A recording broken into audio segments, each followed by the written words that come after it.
Jules et Berthe. Jules et Berthe, ce sont les fermiers, les propriétaires de la ferme où tout le monde est accueilli.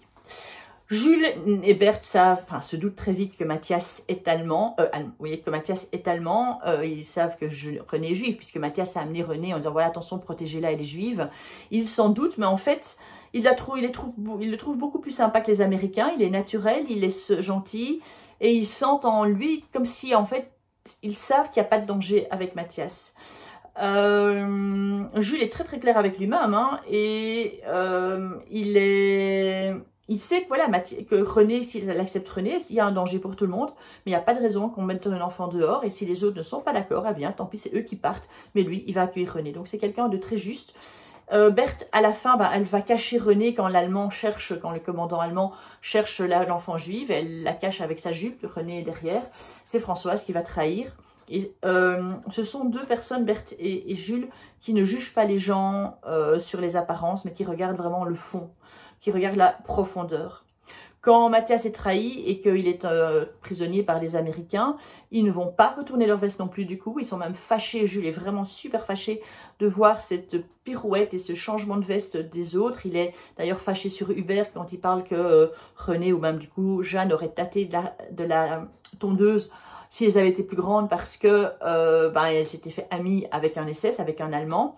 Il dit c'est quoi ça, quelques temps avant, même encore quelques heures avant, on l'adule, on dit oh mon Dieu, ce Mathias il est gentil, il est serviable, il est beau, etc. Et tout d'un coup après c'est ouais je savais que c'était un traître et tout ça. Et donc il est vraiment super fâché et à un moment donné d'ailleurs il dit maintenant vous taisez, si vous n'êtes pas d'accord vous foutez le camp. Et les gens sont lâches et donc vont rester dans la ferme, ils préfèrent être restés là que partir. En fait, il se rend compte, il déteste les lâches, il déteste les gens qui ne réfléchissent pas, il déteste les gens qui changent d'avis comme de chemise.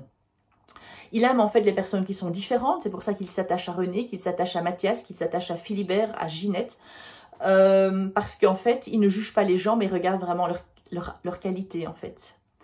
À la fin, quand il va demander à Mathias, tiens, est-ce que tu savais pour les camps d'extermination? Mathias dit oui, bien sûr, ok, d'accord. C'est bon, d'accord, ben voilà, c'est le passé, c'est comme ça. Mathias assume qu'il connaissait, maintenant il dit aussi, reconnaît une part de responsabilité, pas que le fait qu'il a travaillé dans ces camps, mais que en travaillant pour les Allemands, forcément, il contribue au camp d'extermination. Et donc, il y a Jules qui dit, ok, d'accord, et puis voilà. Berthe est beaucoup plus discrète, hein, mais elle est aussi alignée que Jules, elle est d'accord avec lui pour tout. C'est vrai qu'au début elle a peur, mais à la fin c'est elle qui va cacher René quand les Allemands les font sortir. C'est elle qui va donner un panier de victuailles à Mathias quand c'est la mystique qui pense à elle. Et qui dit ben, c'est la fin de la guerre pour tout le monde, il n'y a pas de raison qu'on prenne de la rancune pour Mathias ou quoi que ce soit. Donc ça c'est Jules et Berthe qui ont des enfants. Il y a Jeanne, leur fille qui a 18 ans, qui tombe amoureuse de Mathias, qui est d'ailleurs jalouse de René parce que Mathias en fait ne reste pas à la ferme pour Jeanne mais pour René. À deux, ils vont faire crac-crac, hein, ils sont dans l'écurie ou dans l'étable. Mais elle va quand même aider Mathias à s'enfuir.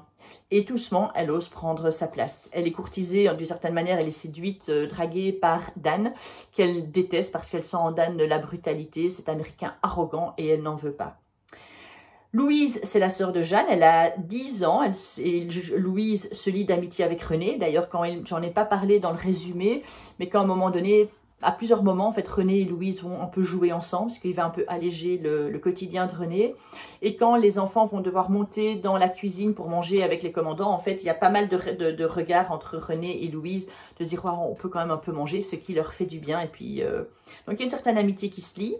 Et puis, il y a Albert. Albert, il est pas si fin que ça dans son analyse. Il a entendu Mathias parler allemand dans son sommeil. Il a dit à son papa qu'il a simplement traité de stupide. En fait, le papa savait très bien, mais il a dit à Jules, non, t'as pas bien compris.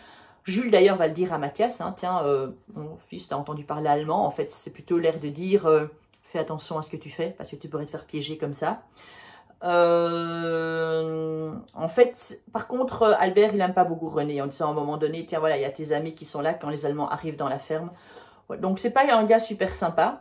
Ils se disputent de temps en temps. Lors de la veillée de Noël, d'ailleurs, il y a toute une dispute parce que entre René et Albert, à cause des Juifs, où c'est les Juifs qui ont tué Jésus d'une certaine manière. Donc voilà, ça c'est la famille. Donc Jules, Berthe, Jeanne, 18 ans, Louise, 10 ans et Albert, je ne sais plus son âge. Voilà.